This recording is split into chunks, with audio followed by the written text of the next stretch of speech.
बहुत ख्याल रखते हैं वो अपने दिल का, इधर नहीं लगता तो उधर लगा लेते हैं। मोहब्बत में तो हम अपने दिल का बहुत ख्याल रखते हैं, लेकिन एक्चुअल में दिल की सेहत का हम कितना ख्याल रखते हैं, इस बारे में आज हम इस पॉडकास्ट में बात करेंगे। नमस्कार, न्यूज़ 18 देख रहे हैं आप। मैं हूं आपके साथ पूजा सचदेवा और मेरे साथ हैं डॉक्टर मधुर जैन, सीनियर कंसल्टेंट हैं, कार्डियोलॉजिस्ट, पारस हॉस्पिटल गुरुग्राम से। सर, बहुत बहुत स्वागत है न्यूज़ 18 के इस पॉडकास्ट में आपका। Thank you very much for having me here. दिल बहुत नाजुक सा है सर, बहुत जल्दी टूट जाता है। आपसे मैं सबसे पहले तो यही समझना चाहूँगी कि क्या वाकई दिल टूटता है? जी, मोहब्बत में तो दिल टूटता ही है, हम सब जानते हैं, लेकिन हाँ, मेडिकली भी दिल टूटता है। मेडिकल टर्म्स में एक टर्म है ब्रोकन हार्ट सिंड्रोम। जब हार्ट को कोई स्ट्रेस आता है, चाहे वो फिजिकल हो, चाहे वो मेंटल हो, चाहे इमोशनल हो, या कोई सर्जरी का स्ट्रेस हो, या कोई इमोशनल स्ट्रेस हो, या बॉडी में इन्फेक्शन फैल गया हो, या कोई ऑपरेशन हुआ हो, तो ऐसे में हार्ट स्ट्रेस में आ जाता है। That is called stress cardiomyopathy और ब्रोकन हार्ट सिंड्रोम। तो ऐसे में हार्ट अपनी नॉर्मल पोजीशन को छोड़ करके एक जैपनीज अर्न, जिसको कहते हैं टाकोसुबो, उसका रूप ले लेता है, उसकी शेप में आ जाता है। तो दैट इज कॉल्ड टाकोसुबो सिंड्रोम और ब्रोकन हार्ट सिंड्रोम। तो हाँ, मेडिकली भी हार्ट टूटता है। मेडिकली भी हार्ट टूटता है, तो इस बात का ख्याल रखना है। सिर्फ मोहब्बत इश्क के इतर दिल किस तरीके से काम करता है, इसका आपको खूब ख्याल रखना है। लेकिन मुझे बताइए कि बहुत सारी जगहों पर हम इस चीज़ को लेकर कंफ्यूज हो जाते हैं कि कार्डियक अरेस्ट क्या होता है और हार्ट अटैक क्या होता है, क्योंकि केसेस जब सामने आते हैं कई बार हम सुनते हैं किसी को कार्डियक अरेस्ट आ गया, किसी को हार्ट अटैक आ गया, मौत हो गई। दोनों ही केसेस में डिफरेंस क्या है? देखिए, बहुत ज़्यादा डिफरेंस है कार्डियक अरेस्ट और हार्ट अटैक में। जनरली पब्लिक को नहीं पता होता और लोग सोचते हैं कि दोनों चीज़ें एक ही हैं। देखिए, जब आप अपना घर बनाते हैं तो उसमें दो सिस्टम होते हैं। एक तो ड्रेनेज सिस्टम होता है और एक इलेक्ट्रिकल सिस्टम होता है। तो जो ड्रेनेज सिस्टम है, that means blood supply of the heart.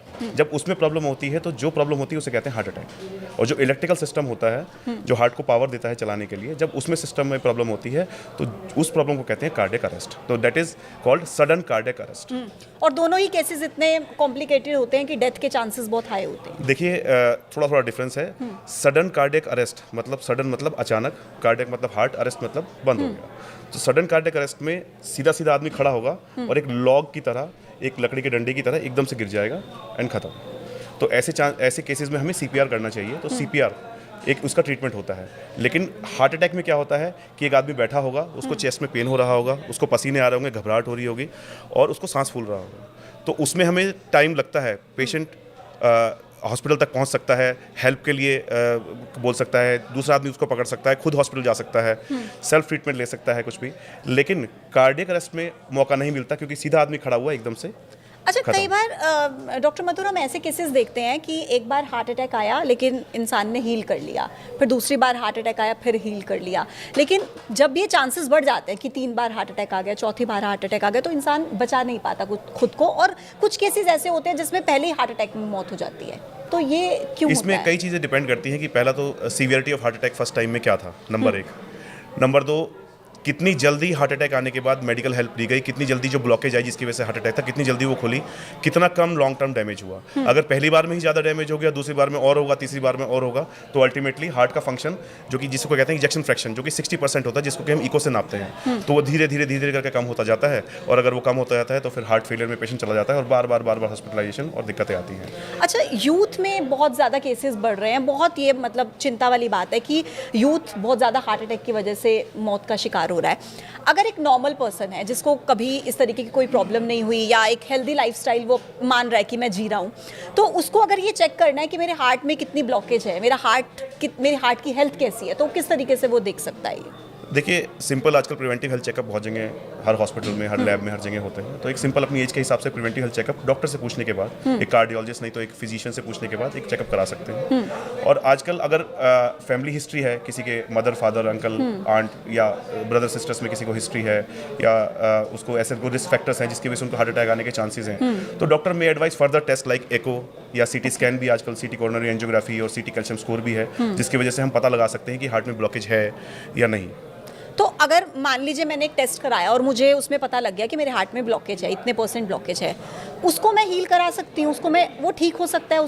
कोई उसके लिए कुछ होता है ऐसा इलाज जिससे वो ठीक हो जाए? देखिए, अगर तो ब्लॉकेज 70% या उससे ऊपर आती है तो उसका स्टेंट या बाईपास सर्जरी ट्रीटमेंट होता है। अगर 70% से कम है तो हम दवाइयों से उसको कंट्रोल में रख सकते हैं। यानी कि वो जो हार्ट अटैक के चांसेस हैं या कार्डियक अरेस्ट के चांसेस हैं वो फिर लोअर हो वो जाएंगे। कम हो जाएंगे। दवाइयाँ अगर लेते रहेंगे, उसमें 2 दवाइयाँ चलती हैं, एक तो कोलेस्ट्रॉल कम करने की दवाई चलती है और एक दूसरा खून पतला करने की दवाई चलती है। तो अगर वो हम लेंगे तो कार्डियक अरेस्ट और हार्ट अटैक के चांसेस कम हो जाते हैं। अच्छा, आपको क्या लगता है कि मतलब इस मामले को लेकर, ये जो हार्ट अटैक के केसेस हैं, इन केसेस को लेकर कितना ज़्यादा सीरियस होने की ज़रूरत है? क्योंकि हम देखते हैं कि नॉर्मली लोग इसको लेकर सीरियस, अभी भी केसेस बेशक सामने आ रहे हैं, लेकिन जब तक किसी के घर में ऐसा कोई इंसिडेंट ना हो जाए तब तक वो इस चीज़ को लेकर बिल्कुल सीरियस नहीं होता। कितना सीरियस होने की ज़रूरत है? देखिए, कार्डियक अरेस्ट एक ऐसी चीज़ है जिसमें 95% पेशेंट्स बच नहीं पाते, रादर हॉस्पिटल भी नहीं पहुंच पाते। लेस देन 5% लोग, अगर 100 लोगों को कार्डियक अरेस्ट होगा तो 5 से भी कम लोग ऐसे हैं जो बच पाएंगे। तो इस पर ध्यान देने की बहुत ज़्यादा ज़रूरत है। अगर किसी की फैमिली में हिस्ट्री है, जिसको किसी को सडन डेथ कभी फैमिली में हुई है, तो उसको डेफिनेटली जांच के लिए जाना चाहिए डॉक्टर के पास। और एक सिंपल सा टेस्ट सब जानते हैं, ईसीजी है। अगर आप कार्डियोलॉजिस्ट के पास जाएंगे, ईसीजी वो डॉक्टर आपका कराएगा और ईसीजी देख करके आपको कुछ रिस्क फैक्टर, कुछ चैनलोपैथीज, कुछ ऐसे होते हैं रिस्क फैक्टर्स जो उसमें देख करके कुछ साइंस होते हैं जिससे पता लगा सकता है कि आपको उस चीज़ के चांसेस हैं या नहीं है। आपने रिसेंटली देखा होगा काफ़ी कॉम्पिटिटिव स्पोर्ट्स में, फुटबॉल में सडनली आपने देखा होगा फुटबॉलर है और उसको सडनली खेलते खेलते एकदम से गिरे और खत्म किए वो। तो उन सब लोगों का, ऐसे लोगों को हम पहले से हम पता लगा सकते हैं कि उनके ईसीजी में कुछ ऐसे चेंजेस, कुछ चैनलोपैथीज वाले चेंजेस थे या नहीं थे, जिसकी वजह से हम उनको एप्रोप्रिएट ट्रीटमेंट हम पहले से ही दे सकते हैं। अच्छा, क्योंकि हम तो इस प्रोफेशन में हैं तो रोज़ खबरें पढ़ते हैं, देखते हैं कि बहुत सारे केसेस में डांस करते करते हार्ट अटैक आ गया। कोई शादी में गया हुआ है, कुछ भी वहाँ पर ऐसा कुछ चल रहा है और वहाँ पर अचानक से उसे हार्ट अटैक आ गया, किसी दूल्हे को आ गया, दुल्हन को आ गया, या कोई डांस करते हुए। तो उस टाइम पर एक जो चीज़ कॉमन देखी जाती है कि वहाँ पर शोर होता है, म्यूज़िक होता है, लाउड स्पीकर्स होते हैं। तो क्या लगता है आपको कि ये एक रीज़न है? देखिए, जैसे मैंने बताया, स्ट्रेस एक वर्ड आया था। तो अगर कोई पेशेंट वल्नरेबल है, जिसको होना है, तो कोई न कोई एक प्रेसिपिटेटिंग फैक्टर चाहिए। तो ये जो लाउड म्यूजिक है या कोई भी स्ट्रेस है या एक्साइटमेंट है, तो वो एक प्रेसिपिटेटिंग फैक्टर का काम करता है जो उसको एकदम से ट्रिगर कर देता है। और देन वो पहले से ही वल्नरेबल था पेशेंट, तो उसको वो सब हो जाता है। तो दैट साउंड और excitement acts as a trigger to bring out that vulnerability, and the guy goes into that. But stress तो डॉक्टर आज किसको नहीं है? मतलब मुझे लगता है कि हर दूसरा व्यक्ति इसी चीज़ से बीमार है कि स्ट्रेस है उसकी लाइफ में, लाइफस्टाइल उसका ऐसा है। अब आप मुझे कोई ऐसी 5 चीज़ें बताइए जिससे आपको लगता है कि हार्ट अटैक या कार्डियक अरेस्ट की जो चांसेस हैं वो कम हो सकते हैं। क्या ऐसा करना चाहिए? सबसे पहला जवाब तो आपने दे दिया, स्ट्रेस का। सबसे पहले मैं ज़िंदगी से स्ट्रेस कम करें। देखिए, स्ट्रेस आपको भी है, मेरे को भी है, सभी को है। लेकिन हम उस स्ट्रेस को लेते कैसे हैं, सबसे इंपॉर्टेंट ये है ना। हर गम को धुएं में उड़ाता चला गया, कुछ लोग ऐसे लेते हैं और कुछ लोग उसी में डूबे रहते हैं, है ना। तो आप स्ट्रेस को कैसे लेते हैं? तो स्ट्रेस को लेने के तरीके हैं। ज़िंदगी में सबसे पहली चीज़ है अनप्लग योरसेल्फ। एक दिन में एक 20-25 मिनट या आधा घंटा एक अपने लिए रखिए, जिसमें कि आप चीज़ों से अनप्लग हो। कोई ईमेल ना देखें, कोई मोबाइल ना देखें, जो अपनी पसंद का काम है। किसी को म्यूजिक सुनना पसंद है। आपने तो 15 मिनट कह दिया, लेकिन यहाँ तो 1 मिनट मोबाइल के बिना निकालना लोगों का मुश्किल हो जाता है। वही मैं कह रहा हूँ कि अनप्लग वॉशरूम जाना है, लेकिन 15 मिनट वहाँ पर सिर्फ इसलिए लगते हैं क्योंकि हमें मोबाइल फोन यूज करना है। तो वही चीजें हैं ना, हम अपना कहते हैं ना, गड्ढा खुद ही खोद रहे हैं। तो unplug yourself at least for 15 to 30 minutes, है ना। सबसे बड़ी चीज़ ये है।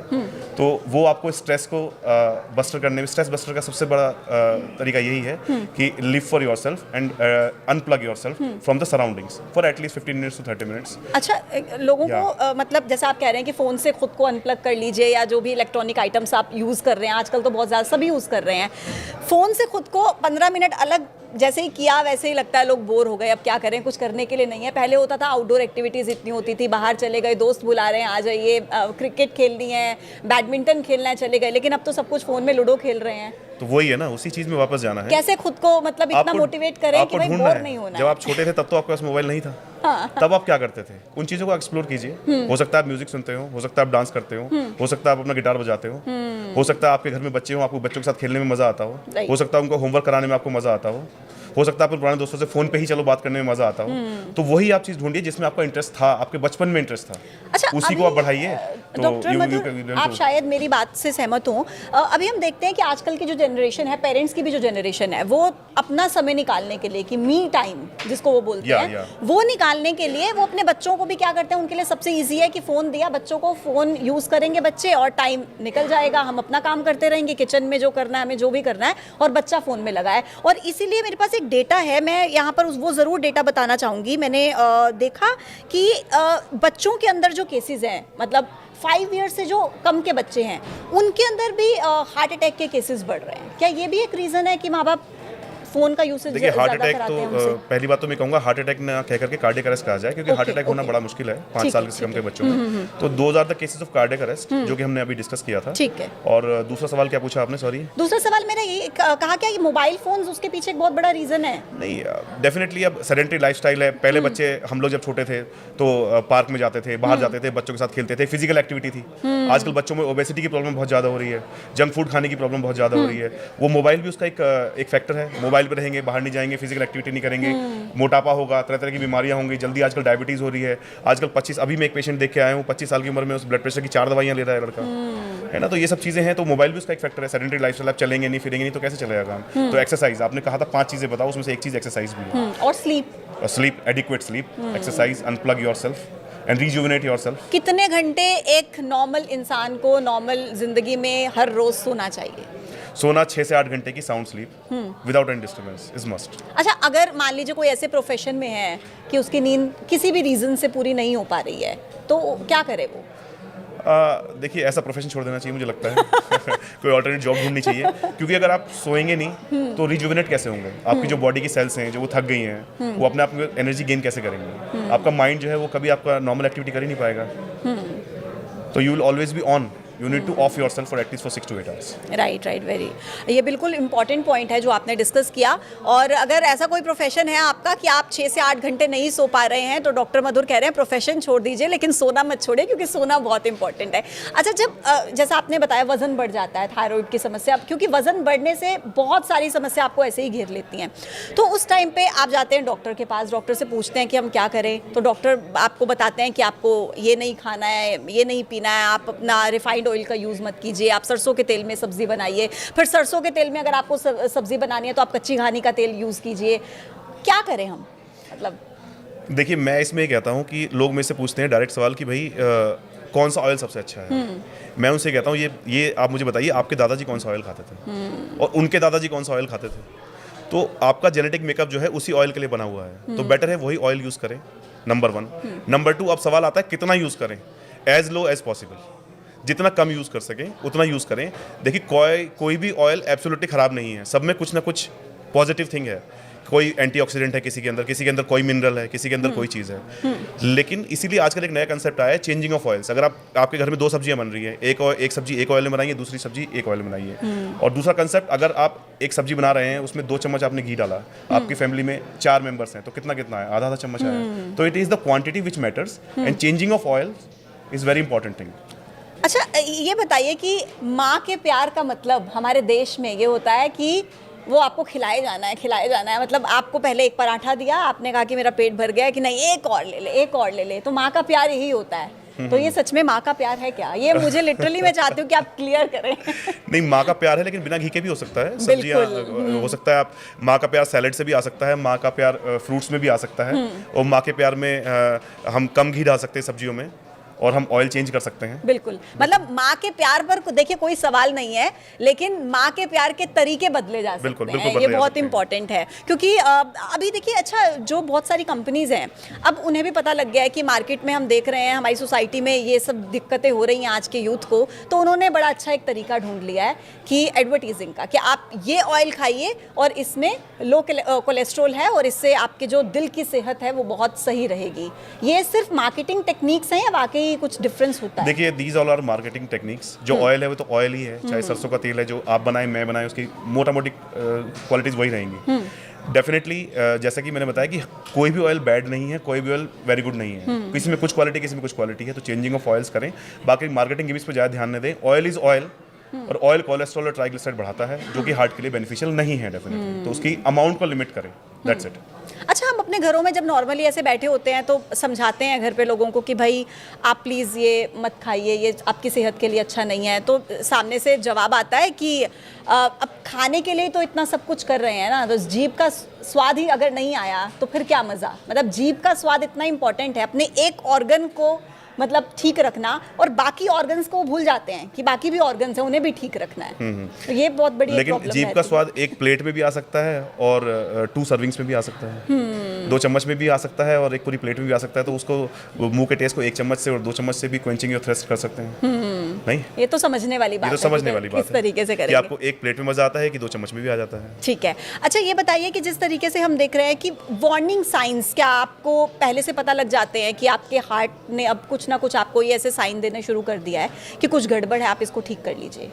देखिए, मान लीजिए कि आपका ऑफिस है 4th फ्लोर पे है, कल तक आप 2 फ्लोर तक चढ़ के आते थे, आज आपको 2 फ्लोर चलने में 1-2 दिन से आपको सांस फूलने लगा है, आपको चेस्ट में हैवीनेस लगने लगी है, आपको पसीना बहुत ज़्यादा आ रहा है, तो these are the warning science.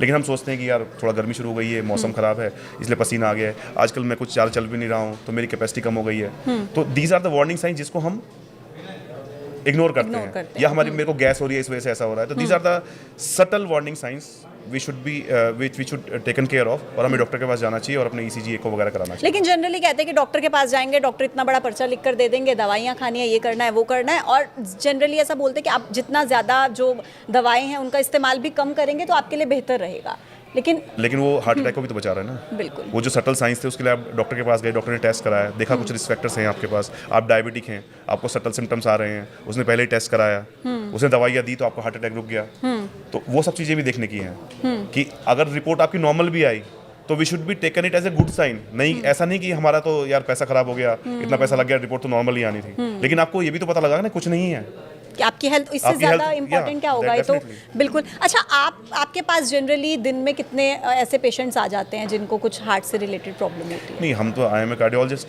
तो हम तो 25 to 30 पेशेंट्स OPD में कभी इससे ज़्यादा भी हो जाते हैं, तो देखते ही हैं रोज़ के रोज़। तो मैक्सिमम आपको क्या लगता है कि उनमें क्या ऐसे सिम्टम्स होते हैं या क्या रीजंस होते हैं, एक कॉमन रीजन जो आपको लगता है? देखिए, हमारे जो हार्ट अटैक जो होता है उसके रिस्क फैक्टर्स होते हैं, कुछ नॉन मॉडिफाइबल रिस्क फैक्टर्स होते हैं, कुछ मॉडिफाइबल रिस्क फैक्टर्स होते हैं। नॉन मॉडिफाइबल रिस्क फैक्टर्स होते हैं being Indian male is a non modifiable risk factors को आप चेंज नहीं कर सकते, और आपकी फैमिली हिस्ट्री ऑफ जो कार्डियक डिजीज़ है, आपके फादर में, मदर में, ब्रदर में, सिस्टर में या अंकल आंट में जो direct relative, first degree relatives हैं, अगर उनमें हार्ट की प्रॉब्लम्स हैं, हार्ट अटैक आया हुआ है या हार्ट के पेशेंट हैं, तो ये एक आपका रिस्क फैक्टर्स है।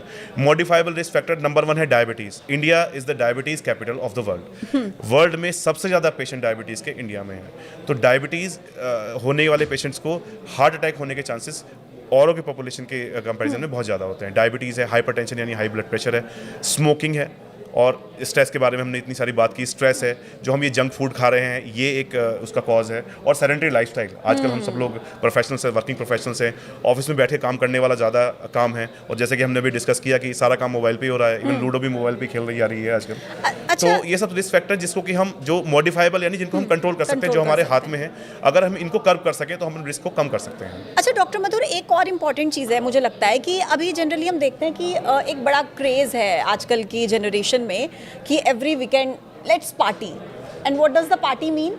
अल्कोहल, स्मोकिंग, और ये बहुत कॉमन हो गया है कि इसको एवरी वीकेंड का एक तरीका बना लिया, एक रिचुअल बना लिया कि हमें हर हफ्ते ये करना है। ये कितना सही और कितना गलत आप देखते हैं बीइंग अ डॉक्टर? आप बताइए।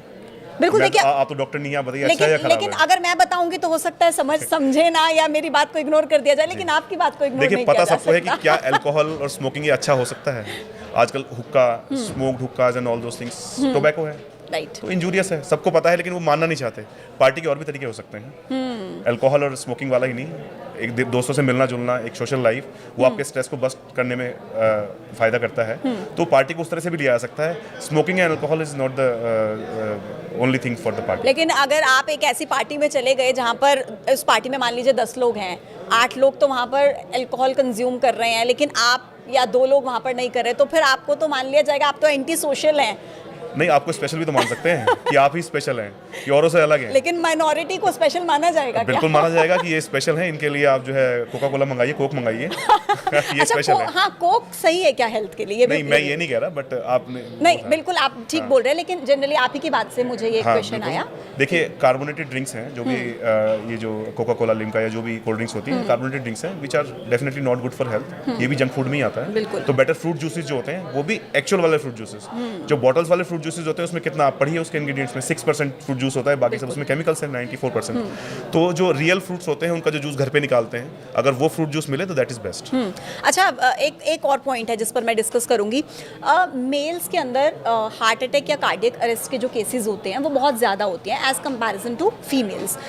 इसका इमोशनल फैक्टर भी एक रीज़न है क्या? क्योंकि जनरली क्या होता है कि जो फीमेल्स होती हैं उनके अंदर अगर कुछ भी चल रहा है तो वो बोल कर, रो कर, किसी भी तरीके से या शेयर करके अपनी बात निकाल देते हैं, लेकिन जो मेल्स होते हैं वो अपने अंदर ही चीज़ों को रखते हैं। वो हमारी जो सोसाइटी है कि मेल के ऊपर एक ऐसी रिस्पॉन्सिबिलिटी या एक टफ मैन वाली एक इमेज के लिए वो नहीं ऐसा सामने से लाते हैं, तो क्या ये एक रीज़न है? डेफिनेटली ये एक रीज़न है। हमने ऑलरेडी स्ट्रेस की बात की, तो अगर आप ये जो फीमेल्स में होता है कि रो के बात करके अपने दिल के गुबार को निकाल दिया, वो स्ट्रेस को बस्ट करने में काम आता है। मेल्स में ये मोस्ट ऑफ द केसेस में नहीं हो पाता।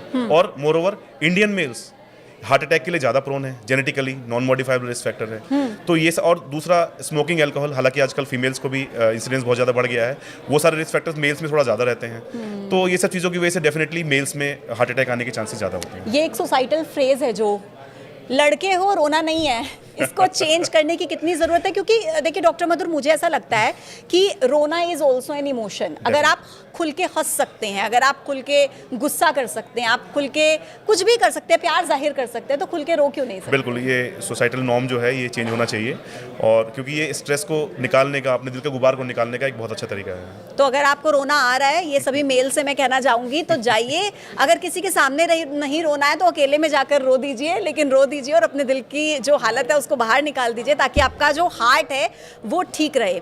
अच्छा, जब दिल की बात होती है तो हमारे दिमाग में एक इमेज आती है ये वाले दिल की। अच्छा, ये वाले दिल की एक इमेज होती है जनरली, आपको भी पता होगा, आप देखते हैं। लेकिन बायोलॉजिकली जो हमारा हार्ट है वो किस तरीके से काम करता है, किस तरीके से ब्लड सर्कुलेशन होता है, या क्या कॉम्प्लिकेशंस होती हैं, इस बारे में हम बात नहीं करते। देखिए, हमारा हार्ट एक पंप की तरह है। आपने मूवीज़ में या टीवी पे देखा होगा कि हार्ट एक पंप होता है। तो हार्ट एक पंप है जो कि पीछे लंग्स से जो ब्लड आता है प्योर होकर के वो आगे बॉडी के सारे ऑर्गन्स में भेजता है। हार्ट में 4 चेम्बर्स होते हैं, 2 लेफ्ट साइड के, 2 राइट साइड के। जो लेफ्ट साइड के तो 2 चैम्बर्स होते हैं वो सीक्वेंशियली ऐसे कॉन्टैक्ट करते हैं और प्योर ब्लड को बॉडी के वेरियस पार्ट्स में भेजते हैं। उस ब्लड में हमारा ऑक्सीजन होता है, फूड आइटम्स होते हैं जो कि डिस्ट्रीब्यूट हो जाते हैं, और फिर उसके बाद वो ब्लड वापस से आपके राइट साइड जो चैम्बर्स जो होते हैं अपर एंड लोअर, उसमें आता है और वहाँ से लंग्स में जाता है, और लंग्स में प्योर होकर के दोबारा से फिर लेफ्ट साइड में आता है, और ये साइकिल आपकी लाइफ लॉन्ग चलती रहती है। और अगर इस साइकिल में कुछ प्रॉब्लम होती है तो that is called cardiac diseases, heart patient को बन जाते हैं। अच्छा, एक और क्वेश्चन मैं आपसे पूछना चाहूँगी कि अगर एक बच्चा जो भी माँ के पेट में है, बाहर नहीं आया है, तो आपके सब ऑर्गन्स माँ के पेट में बनने शुरू होते हैं, लेकिन क्योंकि ये केस मैंने खुद अपने घर में ही देखा है कि अगर एक बच्चे का बर्थ हुआ तो जैसा आपने बताया हार्ट में 4 चैम्बर्स होते हैं, अगर उस बच्चे का एक भी चैम्बर बन नहीं पाया किसी भी रीज़न से, रीज़न क्या होता है सबसे पहले तो उसके पीछे, और फिर उस बच्चे के लिए आगे लाइफ लॉन्ग उसका जो रेट होता है जीने का, ज़िंदगी का, वो कितना हाई होता है, कितना कम रहता है? देखिए, ये सब चीज़ें कॉन्जेनाइटल हार्ट डिजीजेज में आती हैं। जब when a woman carries a baby, जब माँ के पेट में होता है तो बच्चे का डेवलपमेंट होता है पूरा, उसमें हार्ट का डेवलपमेंट भी होता है। तो एक ट्यूब होती है, उस ट्यूब से पूरे हार्ट के पहले 2 चैम्बर, 2 से 4 chamber, which is called differentiation, तो इस तरह से बनते हैं। लेफ्ट राइट चैम्बर्स बनते हैं, अपर लोअर चैम्बर्स बनते हैं। अगर इस सीक्वेंस में कुछ भी डिफरेंस हो जाए, जिसके कारण होते हैं maternal infections, mainly viral infections, या कोई जेनेटिक मॉडिफिकेशंस अगर होते हैं, तो इसकी वजह से ये चैम्बर्स ठीक से नहीं बन पाते, जिसकी वजह से हार्ट में होल हो सकते हैं, या फिर एबनॉर्मल कनेक्शंस हो सकते हैं। 3 की जगह कुछ 2 चैम्बर बन सकते हैं, एबनॉर्मल कनेक्शंस से जुड़ सकते हैं। तो इसकी वजह से जो मैंने आपको बताया कि लेफ्ट साइड में प्योर ब्लड होता है, राइट साइड में इम्प्योर ब्लड होता है, तो ब्लड की मिक्सिंग हो जाती है, और जो मिक्स ब्लड या इम्प्योर ब्लड अगर आपकी बॉडी में अगर जाएगा तो डेफिनेटली प्रॉब्लम्स होंगी। बॉडी को न्यूट्रिशन नहीं मिलेगा, ऑक्सीजन नहीं मिलेगा, तो डेफिनेटली लाइफ अच्छी नहीं रहती है। और उसके लिए आजकल ट्रीटमेंट्स अवेलेबल हैं, डिफरेंट बीमारियों के डिफरेंट ट्रीटमेंट हैं, और ये एक बीमारी नहीं है, बहुत सारी बीमारियां हैं जिसका पूरा एक क्लासिफिकेशन है और डिफरेंट ट्रीटमेंट्स के हिसाब से हैं, और लाइफ भी उसी पे डिपेंड करती है। जो बीमारी होगी उस हिसाब से ट्रीटमेंट है, उस हिसाब से आज आगे की लाइफ। ठीक है। और डॉक्टर मधुर, जैसे कहते हैं कि जब एक बच्चा माँ के पेट में होता है तो उसकी जो हेल्थ है बच्चे की, वो माँ के खान पान पर डिपेंड करती है कि माँ कैसा खा रही है और कैसा लाइफस्टाइल है। क्या पिता का इसमें कोई रोल नहीं होता? ये मिथ है या एक्चुअल में पिता का रोल होता है? नहीं, पिता का रोल है ना, वो मदर को इमोशनल सपोर्ट देता है, उसको केयर देता है, नहीं, बायोलॉजिकली नहीं, बायोलॉजिकली जो जीन्स है वो पिता से भी आए हैं, माता से भी आए हैं, तो पिता का Exactly. डेफिनेटली रोल है। 50% पिता का है, 50% तो मदर मतलब का है। ऐसा तो नहीं चलेगा ना कि पिता जो है वो है हाई कोलेस्ट्रॉल ले सकते हैं, नहीं। हाई कार्ब्स ले सकते हैं, लेकिन मदर को अपनी लाइफस्टाइल को बिल्कुल नहीं, normal- पिता को अपने लिए नहीं लेना चाहिए डेफिनेटली, बिल्कुल। और मदर को अपने और बच्चे के लिए, दोनों के लिए नहीं लेना चाहिए। ठीक है, ठीक है। और किस तरीके से, मतलब आपको क्या लगता है कि आजकल हार्ट ब्रेक के जो केसेस है, दिल टूट गया, मोहब्बत में दिल टूट गया, क्योंकि आजकल तो मोहब्बत एक बार नहीं होती है, बहुत बार बार होती हो ही जा रही है। पहले कहा जाता था कि मोहब्बत एक बार होती है, लेकिन अब बार बार हो जाती है और फिर बार बार दिल टूटता है। तो ये बार बार दिल टूटने से ये दिल की जो हमारी जो बायोलॉजिकल हेल्थ होती है वो कितनी इम्पैक्ट होती है, इससे कितनी इफेक्ट होती है? देखिए, दिल टूटना को मैं अगर हार्ट अटैक से लूँ, है ना, तो बार बार अगर मल्टीपल हार्ट अटैक्स आएंगे तो डेफिनेटली उसको जितनी बार हार्ट अटैक आएगा उतनी बार कुछ ना कुछ डैमेज वो देके जाएगा। तो डेफिनेटली अच्छा नहीं है। तो इसीलिए रेगुलर, जब एक बार हार्ट अटैक आता है तो रेगुलर डॉक्टर के संपर्क में रहें। जो टेस्ट वो कराने के लिए कहता है वो रेगुलर इंटरवल पे कराएं। जो मेडिसिन वो खाने के लिए कहता है वो अपने हिसाब से खाते रहें, और सेल्फ डॉक्टर ना बने। कई बार जो क्या होता है, 2-3 साल से जो पेशेंट्स जो होते हैं वो सेल्फ डॉक्टर बन जाते हैं। डॉक्टर दवाई लिखता है कि जी ये दवाई दिन में 2 बार लेनी है, कहते जी ये तो हम एक ही बार लेते हैं, जरूरत नहीं पड़ती, चल रहा है काम अच्छा। तो सेल्फ डॉक्टर ना बने, वो इतना पढ़ के आपके लिए एक वो बन के आए हैं, तो आपके अच्छे के लिए ही आपके लिए करते हैं। कोई भी डॉक्टर ऐसा नहीं है जो आपके बारे में बुरा सोचे, और जो भी आपको सलाह देगा वो आपको आपकी सेहत के लिए जो अच्छा होगा वही सलाह देगा। क्योंकि किसी की जान बचाना, जान देना तो ऊपर वाले के हाथ में है, लेकिन उसको, जान को सेव करना, उसको बचा के रखना और ठीक से रखना, ये एक डॉक्टर का काम है। यही हमारा थ्रिल है। अगर आप अच्छे रहते हैं तो हमें एक हमें पुश मिलता रहता है कि जीने की, कि हमें अच्छा काम करना है। तो डॉक्टर का काम डॉक्टर को करने दीजिए, सेल्फ डॉक्टर मत बनिए। कोविड, जब मतलब हम हार्ट की डिसीजेस की बात करते हैं तो कोविड का टाइम हम नहीं भूल सकते, और मुझे लगता है इस एस्पेक्ट पर हमें ज़रूर बात करनी चाहिए, क्योंकि ये जो रिसर्चेज हैं वो बताती हैं कि कोविड के बाद से हार्ट अटैक के केसेस बढ़े हैं। क्या ये सच है? जी हाँ, बिल्कुल सच है। देखिए, कोविड मेनली क्या था, कोविड में आपको भी पता है कि हम लोग रेस्पिरेटरी या लंग्स पे ज़्यादा फोकस किया हमने, क्योंकि हमारे लिए एक नई डिजीज़ थी। तो हम देखते थे भाई ऑक्सीजनेशन कम हो रहा है, SpO2 कम हो रहा है, सैचुरेशन कम हो रहा है, उसको बार बार नापना है, तो बाकी चीज़ें रह गई। लेकिन जब कोविड काल या कोविड फेज़ या कोविड का युग जब गया या जाने लगा, तब हमें पता लगा कि और भी ऑर्गन्स थे जो डैमेज होना शुरू हो गए। तो कोविड वायरस ने क्या किया कि डिफरेंट ऑर्गन्स में इन्फ्लेमेशन, या समझ लीजिए कि डैमेज दिया, और वो डैमेज ने वहाँ पे स्कार बनाया। तो उस इन्फ्लेमेशन कॉरोनरी आर्टरीज, जो हार्ट की जो नसें होती हैं, हार्ट की जो आर्टरीज होती है, उनमें भी किया, हार्ट के मसल में भी किया। तो इनकी वजह से cardiac arrest, palpitations, arrhythmias, heart attacks, ये सब चीज़ें डेफिनेटली बढ़ी हैं। और दूसरा, कोविड के बाद लोगों में अवेयरनेस भी बढ़ी है कि हाँ, हेल्थ भी एक ऐसा फैक्टर है, हेल्थ भी एक ऐसा फील्ड है जिसको हमें ध्यान देना चाहिए। आजकल हमारे पास यंग जो लड़के लड़कियां हैं जो ऑफिस में काम करते हैं, IT सेक्टर में काम करते हैं, आई लिव इन गुड़गांव, काफ़ी आते हैं, डॉक्टर साहब कुछ ऐसा आप टेस्ट कर दीजिए, हमारा पूरी बॉडी का फुल बॉडी चेकअप हो जाए, जो कि पहले हम नहीं देखते थे। पहले लोग इग्नोरेंट थे, लेकिन आज लोगों में आज इतनी जागरूकता आई है कि नहीं, हमें साल में एक बार, 1.5 साल में एक बार हमें चेक करा लेना चाहिए कि ऐसा कुछ चीज़ें हैं जो कि बाहर निकल के आए, तो हम पहले से उस चीज़ की रोकथाम कर सकें, and which is always good, definitely. बिल्कुल। अच्छा, अभी हम देखते हैं कि एक ज़रूर कॉन्ट्राडिक्टरी सी बात होती है। बहुत से लोग हैं जो कहते हैं कि आप एक्सरसाइज कीजिए, जिम में जाइए, और बहुत सारे लोग स्ट्रेंथ ट्रेनिंग पर बहुत फोकस करते हैं कि आपको वेट उठाना है, उससे आपकी मसल्स बिल्ड होंगी, जो कि आपके लिए बहुत इंपॉर्टेंट है। लेकिन एक धर्रा ऐसा भी है जो ये कहता है कि भाई आपको योगा करना चाहिए, आपको बहुत ज़्यादा जिम पर, मशीन्स पर फोकस नहीं करना चाहिए।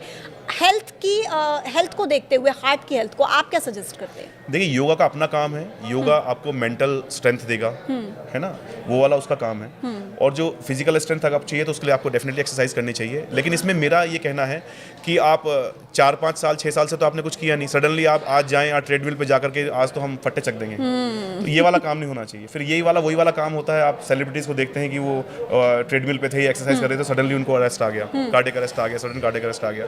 तो ये सब चीज़ के लिए सडनली ना करें। जो भी कुछ करना है गाइडेड होना चाहिए। आप अगर एक्सरसाइज रिजिमेंट स्टार्ट करना चाहिए तो take the help of specialist, doctors की, फिजिशियंस की, कार्डियोलॉजिस्ट की आप एक बार ओपिनियन लीजिए, अपना एटलीस्ट एक ECG कराइए, देखिए कुछ उसमें रिस्क फैक्टर्स तो नहीं है। देन ग्रेजुअली एक एक्सरसाइज प्रोग्राम ज्वाइन कीजिए, जिसमें आप over the period of 4 to 6 weeks आप ग्रेजुअली अपनी एक्टिविटी को बढ़ाएं, और उसके बाद फिर आप स्ट्रेंथ ट्रेनिंग और अदर एक्टिविटीज़ पे जाएं। ये नहीं कि हमें आज ही अपने फेवरेट एक्टर या फेवरेट मॉडल की तरह बनना है, नहीं, आप बनिए, डेफिनेटली बनिए, लेकिन over a period of time बनिए, नॉट सडनली। और आप बन भी नहीं सकते हैं ऐसे। लेकिन वो बी टाउन की दुनिया को देखकर आजकल जो क्रेज है ना लड़कियों में कि भाई हमें एकदम जीरो फिगर चाहिए, और लड़कों में कि हमें एकदम बॉडी बिल्डर बनना है, बाइसेप्स ट्राइसेप्स ऐसे बनाने हैं, तो उसके चक्कर में वो उसमें शामिल हो जाते हैं। एक चीज़ और मैं इसमें कहना चाहूँगा कि आजकल जिम नहीं है। जिम में बहुत सारे प्रोडक्ट मिलते हैं। एक प्री वर्कआउट मिलता है पीने के लिए, वे प्रोटीन मिलता है, कुछ इंजेक्शंस जो कि हम मेडिकली देते हुए घबराते हैं जिन दवाइयों को, वो दवाइयाँ लेते हैं और कहते हैं पहले तो मैं आधा घंटा करता था, ये इंजेक्शन लगाता हूँ तो मैं 2 घंटे तक आराम से डंबल करता हूँ। मैंने ऐसे लोगों को सुना है, हमारे साथ के लोग हैं जो ऐसा कहते हैं। तो these drugs, these things are very dangerous.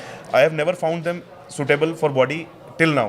तो मैं सजेस्ट करूंगा जो भी चीज़ करें नेचुरल करें, जो भी डाइट लें नेचुरल डाइट लें, और जिम जाकर के जिम ही करें, गाइडेड जिम करें। एक ये इस तरह का जो मार्केटिंग गिमिक्स की वजह से कोई प्री वर्कआउट, कोई वे प्रोटीन, कोई मतलब डब्बा वाला food, I won't suggest at all as a cardiologist. वो अपने व्यापार में प्रचार कर रहे हैं और बिल्कुल। हम उसमें उलझे चले जा रहे हैं और वो सब लेकर हम सोचते हैं कि हम भी बॉडी बिल्डर इट बन इज लाइक जाएंगे। ऑयल्स कि वही मार्केटिंग गिमिक्स हैं, उन्होंने उनको, वो उनके सेल्स पर्सन है, सेल्स एजेंट हैं, उनके चक्कर में हम ना पड़े, हम सिर्फ अपना काम का काम करें। और इस चक्कर में आप अपना पैसा तो गवा ही रहे हैं और साथ में स्वास्थ्य भी अपना गवा रहे हैं। बिल्कुल। आपने नहीं सुना है कई सेलिब्रिटीज पिछले 3-4-5 साल में जो जिम करते हुए, एक्सरसाइज करते हुए बिल्कुल बिल्कुल गए, वो इसी वजह से। उसके पीछे यही रीजन होता है। एक कारण ये भी है, apart from other multiple reasons, एक कारण ये भी है। बिल्कुल बिल्कुल, आप ठीक कह रहे हैं। लेकिन बहुत सारे केसेस में मैंने ऐसा भी देखा है कि एक व्यक्ति जो बिल्कुल मतलब फिट नजर आता है, उसका लाइफस्टाइल जो है वो एकदम फिट चल रहा है, वो कुछ खराब ऐसा कुछ खा नहीं रहा है जिसे हम कहते हैं कि जंक फूड है या प्रोसेस्ड फूड है, इस तरीके का कुछ नहीं खा रहा है, अच्छे से जिम कर रहा है, कुछ ऐसा प्रोटीन या कुछ ऐसी डाइट भी नहीं ले रहा है, कुछ ऐसे केमिकल्स का इस्तेमाल नहीं कर रहा, अगर फिर भी उसे हार्ट अटैक आ जाता है, तो क्या इसके पीछे जेनेटिक रीजन हो सकता है? डेफिनेटली मैंने बताया कि अनमॉडिफाइबल रिस्क फैक्टर्स होते हैं जो आप अपने माँ बाप से लेके आए हैं, जो अपनी फैमिली से जीन्स लेके आए हैं, वो तो आप चेंज नहीं कर सकते, वो नॉन मॉडिफाइबल है। सिर्फ आप अपने एनवायरनमेंट को, जो आपके एनवायरनमेंट जो चीज़ें हैं, जो आपकी स्ट्रेस है, आपका अल्कोहल है, आपकी स्मोकिंग है, या कुछ और चीज़ें, कुछ बीमारियाँ हैं, उनकी दवाइयाँ ले सकते हैं। आप अपने जेनेटिक्स को चेंज नहीं कर सकते। जो आप मॉडिफाई कर सकते हैं सिर्फ एनवायरनमेंट है, तो उससे आप दूर नहीं जा सकते। और सांसें देने वाला, धड़कन देने वाला भगवान है। डॉक्टर भी सिर्फ उसको बचा सकता है, जान को जान दे नहीं सकता। बिल्कुल बिल्कुल ठीक आपने कहा, ये बहुत इंपॉर्टेंट पॉइंट है। लेकिन कई बार हम उलझ जाते हैं दिल और फेफड़ों की लड़ाई में। जैसे कभी अगर किसी को थोड़ी सी ऐसे कुछ प्रॉब्लम हो गई तो कहा जाता है कि अब थोड़ा सा आप रम ले लीजिए या अल्कोहल ले लीजिए। हालांकि हम इस चीज़ को बिल्कुल भी ठीक नहीं मानते कि ऐसा बिल्कुल नहीं करना चाहिए, लेकिन उधर आपके लंग्स के लिए वो डेंजरस है। और बहुत सारे लोग तो मैंने ये देखे हैं कि मतलब जो अबव 50 एज प्लस हो जाते हैं कि उनका लिवर एक्सेप्ट नहीं कर रहा है अल्कोहल को, क्योंकि उनको इतनी आदत, उन्होंने इतना पी लिया है, उसको कंज्यूम कर लिया कि अब उनका अल्कोहल मतलब उनका लिवर इजाज़त नहीं दे रहा, लेकिन उसके बाद भी उनको आदत है एवरीडे उनको थोड़ा सा लेना है। तो ये इसको आप देखिए, आपने खुद ही जवाब दे दिया, आदत है, ज़रूरत नहीं है। आदत और ज़रूरत में बहुत फ़र्क है। तो आदत को तो सुधारा जा सकता है, लेकिन ज़रूरत है। तो कोई डॉक्टर आपको कभी नहीं कहेगा, आपने कभी नहीं सुना होगा डॉक्टर ने ये कहा हो कि नहीं आपको अल्कोहल की ज़रूरत है, आप इतने ml या इतना वो ले लीजिए, कभी नहीं कहा होगा। ये लोगों की आदत है, ज़रूरत नहीं है। एक आखिरी सवाल देसी घी को लेकर। जी, हमारे पुराने लोग, जो बड़े बुजुर्ग हैं, वो कहते हैं देसी घी आपको ज़रूर 2 चम्मच तो कम से कम कंज्यूम करना चाहिए, आपकी हेल्थ के लिए अच्छा होता है। डॉक्टर्स क्या सजेस्ट करते हैं? बिल्कुल, एंटीऑक्सीडेंट होता है उसके अंदर और नेचुरल चीज़ों से बना है। बाकी सब चीज़ें तो केमिकल हैं, ये बिल्कुल नेचुरल चीज़ से बना है, मिल्क से बना है। लेकिन डेफिनेटली मैंने आपको बताया कि कॉन्सेंट्रेशन या अमाउंट इज़ मोर इंपॉर्टेंट। ये नहीं कि आप जो है किलो के किलो महीने में ख़त्म कर रहे हो। हाँ। आप लो, कम अमाउंट में लो, मिक्सिंग ऑफ ऑयल्स करो, कभी देसी घी लो, जहाँ पे उसकी जरूरत है वहाँ पे वो लो, जहाँ पे मस्टर्ड ऑयल की जरूरत है वहाँ पे वो लो, जहाँ पे ऑलिव ऑयल की जरूरत है वो लो, लेकिन टेक इन मॉडरेशन, आप लिमिटेड लीजिए। You can take anything but in moderation, लेकिन आपको प्रोसेस्ड फूड, जंक फूड और जो हाई कार्ब्स फूड होते हैं उनसे आपको बचना चाहिए। और एक वो जो गाना है ना, दिल ही तो है, तो ये नहीं समझना कि दिल ही तो है, दिल है तो सब कुछ है। आपका दिल जब तक धड़कता रहेगा तब तक आपकी फैमिली में, आपके घर में रौनक रहेगी, सब खुश रहेंगे। तो अपना भी ख्याल रखिए, अपने परिवार के लोगों का, अपने बच्चों का, सबकी सेहत का ख्याल रखिए। और जो भी डॉक्टर मधुर की तरफ से सजेशंस दिए गए हैं आप उनको प्लीज़ फॉलो कीजिए। फिट रहिए, स्वस्थ रहिए और देखते रहिए न्यूज़ 18। आप सभी का बहुत बहुत धन्यवाद। डॉक्टर मधुर, आपका बहुत बहुत धन्यवाद। एक पॉइंट और मैं कहना चाहूँगा, कभी भी आपको डाउट लगे ये खाना मेरे लिए अच्छा है, ये फूड अच्छा है या नहीं, तो हमेशा ये सोचें कि ये फूड जहाँ से पैदा हुआ है, जिस फील्ड से, वो मेरी प्लेट तक कैसे पहुँचा है। वो जितने स्टेप से जाके निकला है, जितनी उसमें प्रोसेसिंग हुई, जितने केमिकल मिले हैं, उतना ही वो ख़राब है, और जितना वो डायरेक्ट आया है उतना ही अच्छा है। तो अगर कहीं भी आपको दुविधा हो कि ये फूड मेरे लिए अच्छा है या नहीं है, तो यही देखना है कि फील्ड से, खेत से मेरी प्लेट तक आने में कितने स्टेप्स हैं, कितने केमिकल्स हैं। That's it. आपने तो पूरा कंफ्यूजन ही दूर कर दिया है लोगों के लिए। डॉक्टर मधुर, आपका बहुत बहुत शुक्रिया, थैंक यू सो मच। आप आए और न्यूज़ 18 के दर्शकों को आपने इतने अच्छे टिप्स दिए हेल्थ के, आपका बहुत बहुत शुक्रिया। कल फिर आपसे मुलाकात होगी एक नए पॉडकास्ट के साथ, तब तक के लिए आप देखते रहिए न्यूज़ 18। नमस्कार। Thank you.